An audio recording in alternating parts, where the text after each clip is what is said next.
Kalian bayangin, 2 tahun lalu ada orang yang rela antri dari jam 4 pagi di depan mall cuman demi satu boneka Labubu. Di beberapa negara sampai ada yang berantem di dalam toko. Banyak yang bayar 3-10 kali lipat dari harga resmi ke calo dan tetap ngerasa beruntung gara-gara mereka kebagian dapat boneka Labubu ini. Sekarang, boneka yang sama, Labubu, itu numpuk di rak. Harganya hancur di secondary market dan kebanyakan orang kalau ngeliat boneka itu di toko, mereka bakal jalan gitu aja. Yang anehnya adalah bonekanya nggak berubah sama sekali. Bentuknya sama, bahannya sama, pabriknya sama, penciptanya juga orang yang sama. Orang yang dulu antri subuh, sekarang bisa dapat barang itu kapan aja tanpa antri sedetik pun. Dan justru pas gampang didapat, nggak ada lagi orang yang ngejar sama sekali. Yang berubah cuma satu hal, dan hal tersebut nggak ada hubungannya sama Labubu sama sekali. Karena dari awal, yang bikin jutaan orang itu kalap, itu bukan Labubunya, tapi kotaknya. Kalian bayar dulu, baru boleh tahu dapat yang mana. Beberapa detik sebelum kotak itu kebuka, pas kalian masih nebak-nebak isinya apa, disitulah barang yang sebenarnya dijual. Rasa dopaminnya. Di video kali ini gue bakal bongkar gimana blind box itu sebenarnya bekerja di balik layar. Kenapa Labubu bisa naik segila itu, terus ditinggal secepat itu? Siapa dua orang yang ngerakit mesinnya? Dari mana trik ini sebenarnya datang? Sampai kemana aja trik ini nyebar? Tapi dengan nama yang berbeda. Dan di bagian akhir nanti, kalian bakal lihat trik yang sama udah jalan lagi di tempat yang mungkin aja kalian datengin minggu lalu. Trik yang dipakai ini nggak ikut mati bareng Labubu. Dia nggak pernah nempel di satu barang. Dan sekarang, dia lagi nyari wujud berikutnya. Jadi kenalin, gue Josh Kultom. Kita langsung aja masuk ke cerita Labubu kali ini. I just want to say, All my fellas. All my fellas.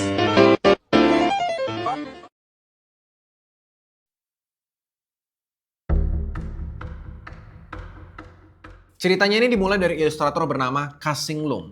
Dia lahir di Hong Kong, dia pindah ke Belanda pas umur 7 tahun. Dan dia itu gede di tengah-tengah dongeng peri di Nordik. Cerita rakyat Skandinavia yang isinya itu makhluk hutan kecil dan usil. Gitu. Di tahun 2015, dia bikin karakter kuping lancip bergigi runcing bernama Labubu ini yang kita kenal sekarang. Dan bertahun-tahun setelah itu, hampir gak ada yang peduli sama sekali. Orang keduanya adalah Wang Ning. Pemilik toko serba ada di Beijing yang sadar bahwa cuman rak figur koleksi yang stoknya selalu habis. Dan dia di situ naruh seluruh perusahaannya dan perusahaan itu namanya adalah sekarang PopMart. Cara jualannya juga beda banget.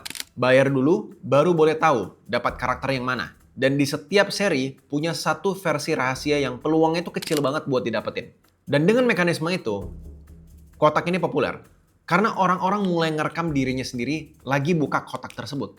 Dan yang ditonton bukan bonekanya, tapi mukanya. Tarikan napas sebelum plastiknya dirobek, dia teriak-teriak pas apa yang diencer tuh tiba-tiba dapat. Sama misalnya mukanya yang sebel gitu pas dia dapat duplikat setelah buka 4 kali. Gitu. Di TikTok doang, hashtag Labubu itu dipakai lebih dari 1,6 juta kali. Dan mayoritasnya video buka kotak. Jadi ini marketing gratis luar biasa besar untuk PopMart dan Labubu. Dan tiap rekaman itu narik penonton baru masuk ke antrian yang sama. Buat PopMart, ini basically adalah iklan yang mereka nggak bayar sepeser pun. Dan menurut catatan media, dari tahun 2023 sampai 2024, interaksi di akun TikTok itu naik hampir 5.000%. Dan percakapan soal Labubu itu naik lebih dari 9.000%. Mungkin teman-teman baru tahu tentang Labubu ini di sekitar tahun 2024, di bulan April, di mana Lisa dari Blackpink, ya, girl band yang cukup terkenal di Korea, itu tiba-tiba ngunggah foto dirinya lagi meluk Labubu yang baru dia buka ke Instagram Story. Di postingan itu bukan endorsement guys, itu bukan iklan. Itu basically dia cuma upload story aja.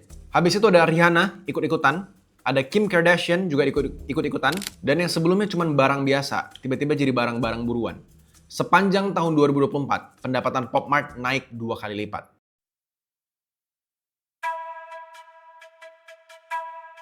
Habis foto itu, antrian subuh jadi pemandangan yang sangat biasa di PopMart. Di Jakarta, waktu gerai pertamanya dibuka, itu di Gandera City pada saat itu. Orang-orang antri dari subuh sampai ribut pas tokonya terpaksa tutup padahal masih banyak yang belum kebagian. Di Inggris, kejadiannya lebih parah lagi guys. Kerusuhan di dalam toko di Inggris itu bikin PopMart tarik semua boneka Labubunya dari toko fisik dan dipindahin semuanya jadi toko online. Di online, itu juga nggak lebih gampang. Stoknya ludes dalam hitungan detik karena dibeli sama bot. Jadi pembeli biasa hampir nggak pernah kebagian di harga resminya. Selisih harganya itu semua lari ke calo, ke reseller. Dan boneka yang di toko itu cuma dijual ratusan ribu, itu bisa dijual sampai jutaan di secondary market. Di titik itu ceritanya berubah. Orang berhenti beli karena suka, terus mulai beli karena harganya naik terus. Mereka menganggap ini sebagai investasi. Mereka merasa, oh ini harganya dari ratusan ribu, kalau gue bisa dapat, gue bisa jual di harga jutaan. Kalian pasti tahu lah dulu ada yang namanya batu akik di Indonesia yang terkenal banget. Itu polanya sama persis. Begitu satu barang dianggap sebagai investasi karena lagi rame, lagi happening, yang antri lagi itu bukan karena penggemarnya, tapi karena orang-orang mau scalping. Mereka mau beli di harga murah, mau jual di harga mahal dengan cara sangat cepat. Kelangkaan daripada barangnya itu jadi satu industri sendiri dan bikin orang lain memang beneran bisa makan. Pabrik-pabrik kecil di Guangzhou sama di Hebei di China itu juga akhirnya bikin tiruannya yang dijuluki namanya Lafufu. Dan seorang manajer penjualan di sebuah pabrik di Tongquan itu ngaku ke CNN bahwa penggemar yang nggak kebagian akhirnya mereka terpaksa lari ke barang-barang palsu. Jadi ini adalah penggemar-penggemar yang benar-benar suka sama barang-barangnya ya, bukan karena mau investasi atau kayak gimana. Dan lebih dari 40% ekspor pabriknya itu dikirim ke Amerika.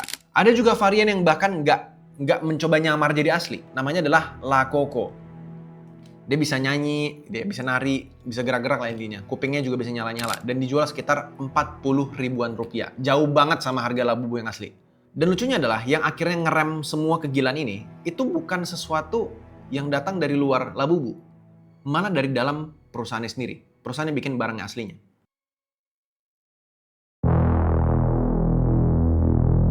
Popmart akhirnya nambah produksi besar-besaran. Barang yang tadinya cuma bisa didapat lewat antrian subuh-subuh dan beli pakai bot di online gitu ya. Tiba-tiba jadi gampang dicari di mana-mana. Kelangkaan untuk bisa dapetin Labubunya sendiri, yang basically jadi bahan bakar seluruh industrinya, itu jadi hancur. Dan ini efeknya cukup gila guys. Ada satu karakter namanya Luck, ya itu sempat tembus di atas 500 yuan di pasar secondary market ya, atau sekitar 1,1 juta rupiah. Terus jatuh sekitar 108 yuan, yang cuman sekitar 200-an ribu lah per satu bonekanya.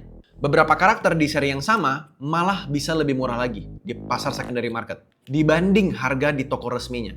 Dan begitu itu kejadian, cerita bahwa boneka ini adalah investasi selesai semuanya. Bubble-nya udah pecah. Udah nggak ada lagi yang mau beli Labubu karena investasi. Analisis dari Reuters ini nunjukin kalau jatuhnya harga tersebut itu karena pasokan yang tiba-tiba dibanjirin, bukan minatnya tiba-tiba hilang. Nah, gue sendiri sebenarnya nggak bisa mastiin ini rencana yang rapi dari awal atau gimana. Soalnya tekanan buat nambah produksi itu juga datang dari permintaan yang lagi meledak-meledaknya. Jadi gue sebagai misalnya gue yang punya Popmart, ada make sense juga untuk gue mau bikin bonekanya sebanyak-banyaknya. Yang paling kena itu sebenarnya bukan perusahaannya guys. Perusahaannya tetap untung. Yang kena itu adalah calo, reseller, sama orang-orang yang beli di harga puncak yang dikira itu bisa naik terus harganya. Begitu harganya mulai turun, calo, reseller, orang-orang yang scalping yang pada mau jual di harga mahal ini, itu semuanya buang barangnya, mereka jual rugi aja. Yang penting mereka bisa lepas di harga yang at least nggak terlalu ngerugiin mereka. Dan uniknya di sini guys, banyak orang kelewat di sini. Dari boneka yang dijual itu, yang sampai 10 kali lipat tuh harganya, Popmart itu sebenarnya nggak pernah dapat sepeser apapun dari secondary market tersebut.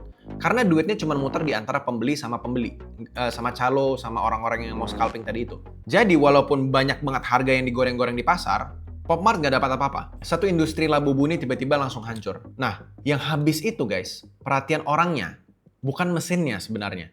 Karena mesin ini tuh emang nggak pernah punya wajah yang tetap. Dia selalu berubah-ubah.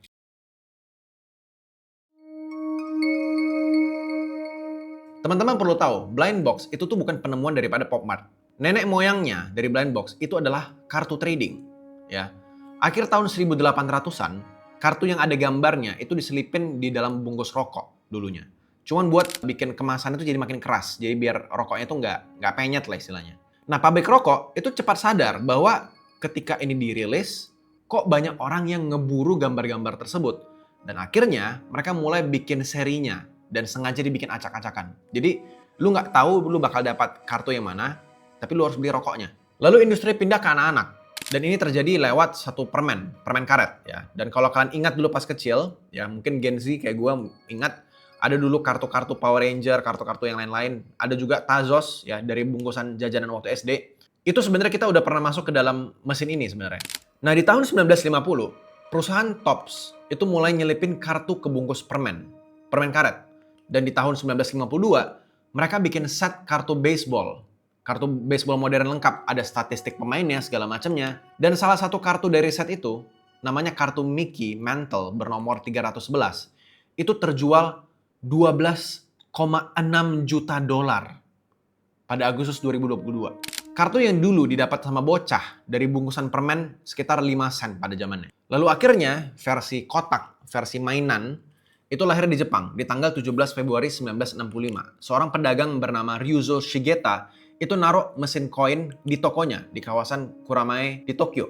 Idenya itu sebenarnya basically nyontek mesin permen karetnya Amerika, tapi dibikin nambah satu hal lagi. Tiap mainan dibungkus kapsul plastik biar bersih dan terasa kayak hadiah. Sekali putar itu 10 yen. Kalian harusnya tahu lah ini yang mana ya.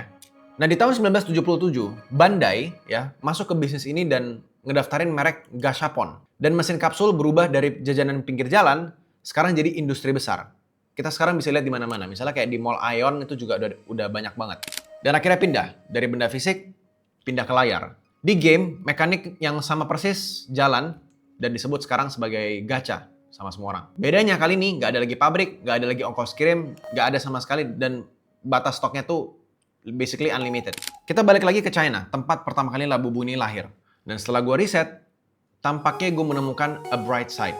Sebuah berita yang at least sedikit lebih bagus yang mungkin saja bikin orang nggak mau lagi bermain dengan labubu-labubu seperti ini di masa depannya.